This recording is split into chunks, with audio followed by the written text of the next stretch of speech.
Hi friends, आज हम फिर वही कक्षा 10 और कक्षा 12 मतलब क्लास 10 और क्लास 12 की बात कर रहे हैं। इसमें छंद बताएंगे आपको।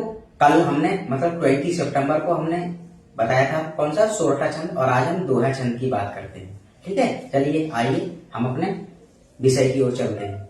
ठीक है, अब इसमें आप कैसे लिखेंगे बेटा? ये हेडिंग है दोहा छंद। आप जानते हैं दोहा छंद, और ये परिभाषा है किसकी? दोहा छंद की। वही है, थोड़ी सी मात्राओं का फर्क है और सारा की सारा वही है।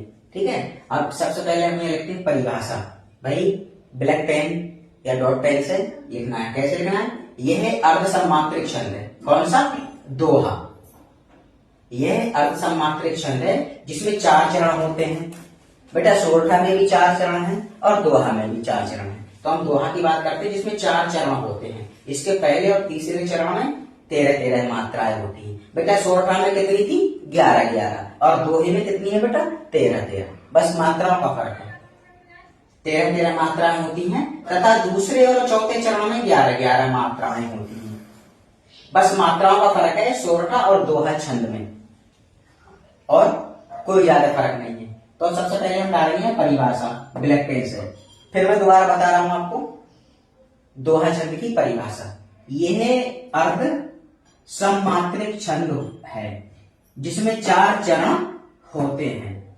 इसके पहले और तीसरे चरण में 13-13 मात्राएं होती हैं तथा दूसरे और चौथे चरण में 11-11 मात्राएं होती हैं। ये तो हो गई आपकी परिभाषा किसी? दोहा छंद की। ठीक है, अब इसका उदाहरण हम कैसे लिखेंगे? इसमें पानियां भी लगती हैं, मात्राएं भी लगती हैं, उसके बारे में हम बताएंगे। उदाहरण लिखेंगे आप कॉपी की एक लाइन छोड़ के, मतलब पहले परिभाषा लिखी, परिभाषा जब पूरी होती है आपकी तो कॉपी की एक लाइन छोड़ के दूसरी लाइन में से उदाहरण आप डालिए ताकि थोड़ा गैप हो जाए बीच में, थोड़ा रास्ता दिखाई दे कि हाँ कि बच्चे ने परिभाषा भी लिखी है और उदाहरण भी लिखा है। ये नहीं कि यही आपकी क्या बोलते हैं परिभाषा खत्म हो गई और यहीं से उदाहरण डाल के और क्या बोले इसको लिखने लगे। तो उदाहरण अगर आप यहाँ से लिखोगे तो इसकी जो मात्राएं हैं तो ये यहाँ टच होंगी, इसमें दिखाई देंगी, फिर इसमें फंस जाएगी, फिर एग्जामिनर को दिखाई नहीं देगी वो। तो इसीलिए एक लाइन यहाँ छोड़ेगी, दूसरी लाइन से आप स्टार्ट करिए। किसमें? कॉपी में जब आप लिखते हैं तो। अब उदाहरण पे आते हैं। परिभाषा तो ये हो गई किसकी? दोहा छंद की परिभाषा हो गई है। अब हमें एक लाइन छोड़ के यहाँ से उदाहरण डालना है। शायद आपको दिखाई देता होगा, यहाँ दिखाई दे रहा होगा ना काले से या क्या बोला ब्लैक पेन से। ऐसे उदाहरण डाल के यहाँ से परिभाषा लिखनी है, फिर मात्राएं लगानी है। कैसी लगानी है? अब हम बता रहे हैं आपको उदाहरण किसका? दोहा छंद का। ये उदाहरण डालेंगे यहाँ ब्लैक पेन से डालेंगे। तो कैसे लिखोगे उदाहरण? भाई एक लाइन छोड़ के मैंने बताया था अभी, गुरु गोविंद दो खड़े, गुरु गोविंद दो खड़े। अब इसमें पानियां आप कैसे गिनेंगे? 1 2। ये मैंने कल बताया था आपको सोरठा छंद में कि पानियां कैसे गिनी जाती, मात्राएं कैसे गिनी जाती है। 1 2, और इसको बेटा 2 पढ़ेंगे। मैंने कल बताया था आपको, मतलब 20 सितंबर को मैंने बताया था आपको, 20 सितंबर 2025, मतलब कल ही बताया था मैंने आपको। ठीक है, 1 2, और ये बेटा 2 पढ़ा जाएगा जो ऐसे की तरह। ये 2 मात्राएं होती हैं, 1 2 और 2 4 और 2 6, 6 और 2 8 और 2 10 और 1 11 और क्या बोले 2 13 मात्राएं की। किसमें बेटा? पहले और तीसरे चरण में। तो ये पहला चरण है तो बेटा इसमें कितनी हो गई? इसमें आपकी 13 मात्राएं हो गई है। ये 13 मात्राएं हो गई आपने। अब कौन सा मालूम कर रहा है? तीसरे चरण में। तीसरा चरण कौन सा? 1 2 3। तीसरा चरण ये तो हुआ, बलिहारी गुरु आपने, बलिहारी गुरु आपने। अब इसको फिर आप गिनिए 1 2, और ये मैंने बताया था इसके तरह है, ऐसे तरह है, तो ये 2 मात्राएं गिनी जाएंगी। तो 2 1 2 और 2 और 2 4 और 2 6, 6 7 8 8 9 9 और 2 कितनी होगी बेटी? 11 और 2 13 इसमें भी होगी आपकी क्या चीज? मात्राएं। मतलब इसमें क्या मालूम कर रहा है?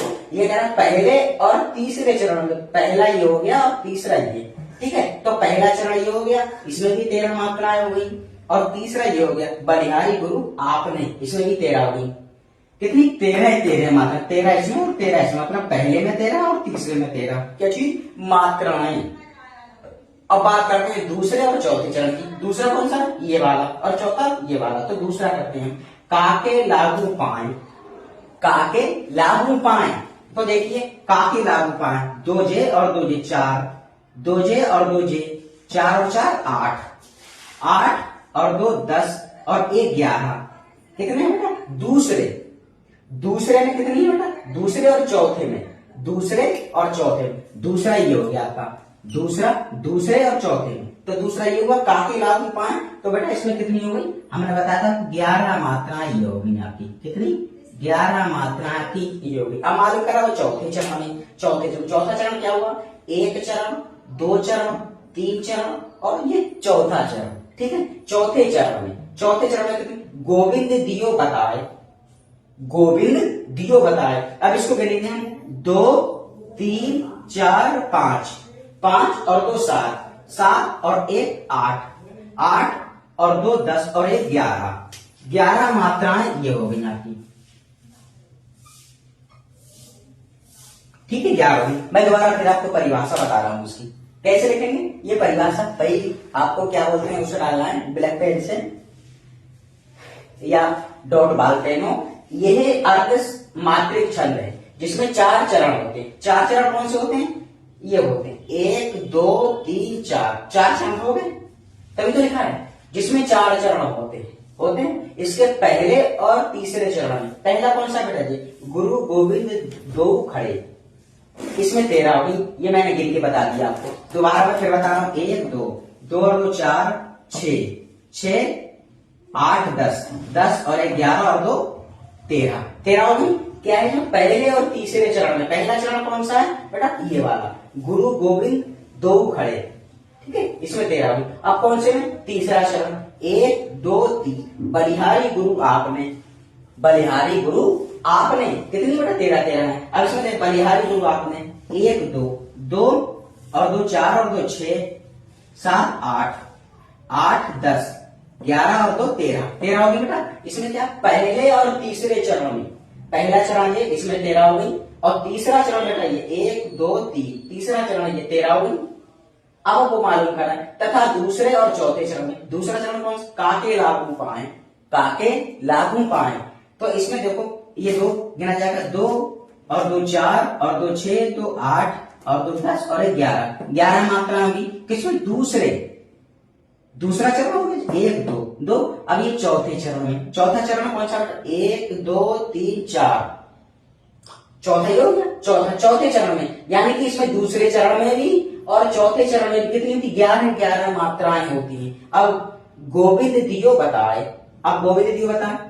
2 ये हो गया। 2 3 4 5 और 2 7, 7 और 1 8, 8 और 2 10, 10 और 1 11। 11 मात्राएं होगी। ठीक है। क्या कह रहा है वो? यह अर्ध मात्रिक छंद है। अर्ध समात्रिक छंद है जिसमें 4 चरण होते। चरण कौन से होते बेटा? 1 2 3 4। ये चरण हो गए इसके। अब इसे मालूम करा पहले और तीसरे चरण। पहला चरण ये और तीसरा चरण ये। कितनी? 13 13 मात्राएं होती। तो बेटा पहले में भी 13 और तीसरी में भी 13। अब 2 चरण और बचे। कौन कौन से? दूसरा और चौथा। दूसरा कौन सा? काके लागू पाए। काके लागू पाए और गोविंद दियो बताए। तो इसमें भी 11 मात्राएं हैं दूसरे में, और क्या बोलते हैं? चौथे में भी 11 मात्राएं हैं। ऐसा लिखना है आपको। ऐसा लिखेंगे। कभी कभी क्या होता है, एग्जामिनर आपसे परिभाषा उदाहरण से लिखवाता है, मतलब इसकी परिभाषा भी लिखनी पड़ेगी। जैसे कि मैंने बताया है, ऐसी बिल्कुल परिभाषा बड़ा अच्छे ढंग से लिखना। अगर ऐसी लिखेंगे तो पूरे के पूरे नंबर एग्जामिनर दे देगा। इस आधार से लिखेंगे आप। परिभाषा भी मालूम कर लेता है। वो पूछ सकता है कि दोहा छंद की उदाहरण से परिभाषा लिखिए, तो आपको परिभाषा भी लिखने हैं और प्लस उदाहरण भी लिखना है। और कभी कभी क्या कहता है, क्या बोलते हैं उसमें एग्जामिनर उदाहरण दे देता है। किसका? दोहा छंद या सोरठा छंद। तो आप पानी में गिन के उसको बता सकते हैं कि इसमें कौन सा छंद का उदाहरण है। ठीक है, समझ गए होंगे सारा बात। इसमें क्या है, उदाहरण दे देता है। उदाहरण में पूछता है कि इसमें किस छंद का प्रयोग किया गया है। तो आप जानते हैं कि छंद क्या है? सोरठा छंद और दोहा छंद। कल हमने सोरठा छंद पढ़ाया था और आज भी दोहा छंद पढ़ाते हैं। तो ये परिभाषा हो गई और ये उदाहरण हो गया। शायद आप समझ गए होंगे। अब आपको बड़ा इजी लगने लगा होगा पहले क्या बोलते बच्चे डरते हैं कि सर नहीं हो पाएगा, मात्राएं कैसे लगेंगी, कैसे पहचाना जाएगा। पहचानने का सारा तरीका मैंने आपको बता दिया। ऐसे ही लिखेंगे, आपको मात्राएं ऊपर लगाना होती हैं। एक लाइन छोड़ के एक लाइन में ये मात्राएं लगी और दूसरी लाइन में आपका ये लिखा हुआ आ जाएगा, काके लागू पाए उदाहरण में। ऐसे एक तरफ मात्राएं और एक तरफ आपका क्या बोलते हैं, क्या होता है, चरण लिखे जाते हैं।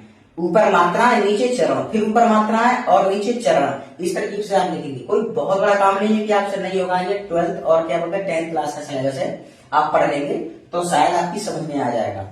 और ऐसा ही लिखना है आपको, कोई विशेष बात नहीं है कि इसमें समझ में नहीं आएगा। और आपको ये समझ ले, अब आपके मन में क्या बोलते हैं ये कि सर ये क्या लगा है, ये बेटा तुक होता है, तुक। तुक का संकेत करता है। तुक का संकेत क्या करता है, जैसे आपने चार चरण है, चार चरण लिख दिए, गुरु गोविंद दो खड़े, आप यहाँ रुकेंगे, रुकेंगे यहाँ आप रुकेंगे, गुरु गोविंद दो खड़े। ये क्या है बेटा, ये रुकने की चीज होती है, जिसको हिंदी में तुक कहते हैं। सोरठा में हमने बताया था कि जहां यति आती है, यही पर क्या बोला, तुक होता है। तो रुकने की चीज होती है, सांस लेने की चीज, विराम लेने की चीज होती है कि गुरु गोविंद दो खड़े। अब ये नहीं कि आपने इसमें ऐसे पढ़ा गुरु गोविंद दो खड़े काके लागू, ऐसे नहीं पढ़ना, एक एक चरण करके आपको पढ़ना है। क्या, गुरु गोविंद दो खड़े। अब ऐसे ही दूसरा शुरू होता है, यहाँ पूरा होता है, यहां से शुरू हुआ, यहाँ पूरा हो गया, ऐसे तो यहाँ विराम लगाया गया, गुरु गोविंद दो खड़े काके लागू पाए। तो इस चक्कर में यहाँ लगाया गया, ये यति है, यहाँ रुकने की चीज है, विराम लेने की, सस्ताने की, जिसको बोलचाल भाषा में कहते हैं कि हम स्कूल गए थे, बहुत दूर स्कूल था, तो हम रास्ते में सस्ता लिए, क्यों, गर्मी बहुत पड़ रही थी। अब ऐसी इसको है, ये क्या बोलते हैं, गुरु गोविंद दो खड़े, क्या है ये, रुकने की चीज है, ठहरने की चीज, यहाँ पूरा होता है आपका, काके लागू पाए, ऐसे करना है आपको। ठीक है, कल हम फिर पढ़ाएंगे आपको इसी समय, किसी के समय हम वीडियो निकाल सकते हैं, और निःशुल्क आपको पढ़ाते हैं, कोई चार्ज नहीं, कुछ नहीं। और अगर ये वीडियो पसंद आया तो हमारे चैनल को फॉलो, सब्सक्राइब और लाइक करिए।